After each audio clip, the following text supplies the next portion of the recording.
유순한 대답은 분노를 쉬게 하여도 과격한 말은 노를 격동하느니라. 같은 말이라도 어떻게 말하느냐에 따라 분노를 쉬게 하기도 하고 노를 격발하기도 합니다. 부드럽게 얘기하면 상대방의 감정도 격양되지 않으니 다툼이 일어나지 않겠지요. 내 목소리에 감정이 섞이면 작은 일이라도 다툼이 일어나기 때문에 서로의 마음이 산성 문빗장처럼 굳게 닫히기도 합니다. 인간관계가 참으로 어렵습니다. 왜냐하면 상대방도 부족하고 나도 부족하기 때문에 감정을 절제하면서까지 부드럽게 얘기한다는 게 쉬운 일이 아니거든요. 저도 이 부분이 잘 안 되는데 성장하면서 깨닫는 것은 사람이 완벽하게 되는 게 아니라 절제가 되는 거더라고요. 사람이 감정이 있기 때문에 기본적인 감정과 욕구는 자연스러운 것입니다. 자기 부인이라는 것은 내 뜻을 내려놓고 하나님 뜻대로 행하는 것이지 기본적인 감정과 욕구를 다 없애는 게 아닙니다. 어떤 분들은 자기 부인 한다면서 어떻게 화를 내냐? 화를 내면 안 되나요? 라고 질문하시는 분들도 계시는데요. 아무 감정이 느껴지지 않으면 그게 로봇이지 사람이겠습니까? 모든 일에 절제가 되는 것입니다. 그래서 방법은 하나입니다. 내 삶의 모든 것을 주님께 의탁하는 것이죠. 의탁한다는 말은 믿고 맡긴다는 뜻입니다. 어떤 상황과 문제든 피하지 말고 주님과 함께 돌파해 나가는 것, 순종하는 것을 말합니다. 의탁합니다 라는 고백만으로는 부족합니다. 믿음과 순종이 하나이기 때문에 고백에 합당한 행동도 있어야 하거든요. 그것을 의탁했다고 합니다. 신앙생활이 참 어렵지요. 신앙생활은 자아를 깨트리지 않고서는 앞으로 나아갈 수가 없습니다. 성장하지 않습니다. 지식이 쌓이고 의식이 자라면 왠지 성장한 것 같은 느낌이 들지만 행함 없이 지식만 쌓이면 교만해지고 몸과 마음은 자라지 않으면서 머리만 비대해집니다. 지식이 많아지니 뭔가 아는 것 같은데 이런 사람들이 문제를 생기면 심하게 요동하지요. 왜냐하면 자아가 깨지지 않고 속사람이 다듬어지지 않았기 때문에 그 마음 상태가 자신의 믿음을 증명하게 됩니다. 그러나 순종을 통해서 성장한 사람들은 문제 앞에 의연합니다. 심령이 강하고 담대해졌거든요. 그래서 마음의 다루심을 받아야 합니다. 연단이라고 하지요.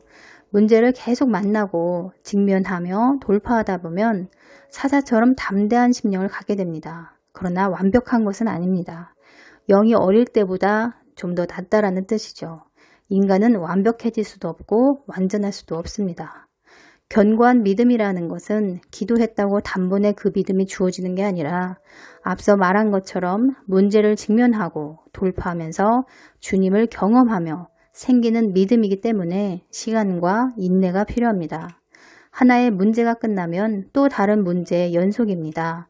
그렇게 장성한 분량에 이를 때까지 계속 문제 가운데 마음의 다루심을 받게 됩니다. 그러면서 문제를 해결해 나가는 힘, 견디는 힘, 담대함 등을 얻게 되죠. 마음의 다루심을 받다 보니 한 가지 깨닫게 되는 것은 내 마음 상태가 달라지면 같은 상황도 다르게 반응하게 되더라고요. 화낼 것도 웃으면서 얘기하게 되고 옹졸하던 것도 너그럽게 이해가 되며 전에 하지 못하던 것을 다루심을 받으면서 하게 되는 일들이 생기더라고요. 그래서 그분의 인도함을 받으며 영혼육을 의탁하고 통치받는 것, 내 자아가 죽는 것이 얼마나 중요한지를 깨닫습니다. 발끈하고 짜증내고 분노하는 것은 내 마음의 문제입니다. 상대방이 잘못됐다 할지라도 내 마음 상태가 강건하면 큰 문제가 되지 않습니다. 금방 털고 일어나거든요. 내 마음 상태가 건강하지 못하기 때문에 작은 일에도 쉽게 무너지고 쉽게 상처받습니다. 마음이 연약하고 여린 심령이 좋은 게 아닙니다. 왜냐하면 이 세상 세파가 어둡고 거칠며 악하잖아요. 온실 속에서 자란 채소와 노지에서 자란 채소가 다르듯이 노지에서 자란 채소처럼 뜨거운 태양도 강한 비바람도 견딜 수 있어야 영적 전쟁에서 이길 수 있습니다. 그래서 연단을 통해 강하게 만드시는 겁니다. 내 자아가 죽어야 주님의 생명으로 새롭게 살아낼 수 있거든요. 그분의 힘으로 영적 전쟁을 이길 수 있습니다.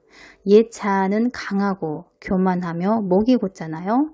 그런데 연단되면 내가 죽고 그분이 나타나기 때문에 온유해집니다. 그분의 성품이 나오기 때문에 관계의 묶임, 어려움 등이 풀어지면서 화평하게 만들어갈 수 있게 됩니다. 내 마음의 문제라는 말은 곧 자아의 문제라는 뜻입니다.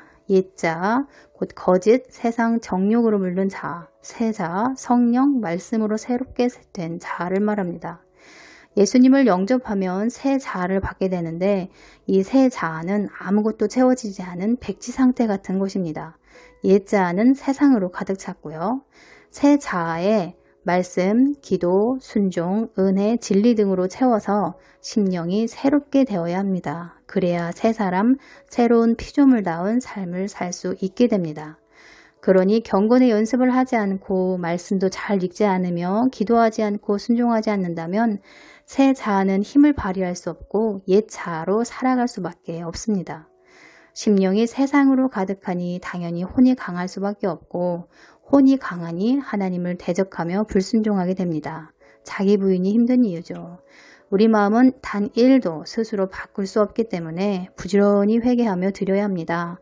마음이 씻음 받도록 부지런을 내야 합니다. 이것이 가장 지혜로운 방법입니다. 내 마음이 고침받아야 주님 뜻대로 살아갈 수 있겠지요. 그래서 은혜를 받아야 하고 하나님의 은혜는 정직하여 의를 행하는 자에게 옵니다.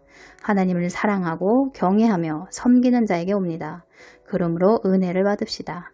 주님의 이름으로 축복합니다. 감사합니다.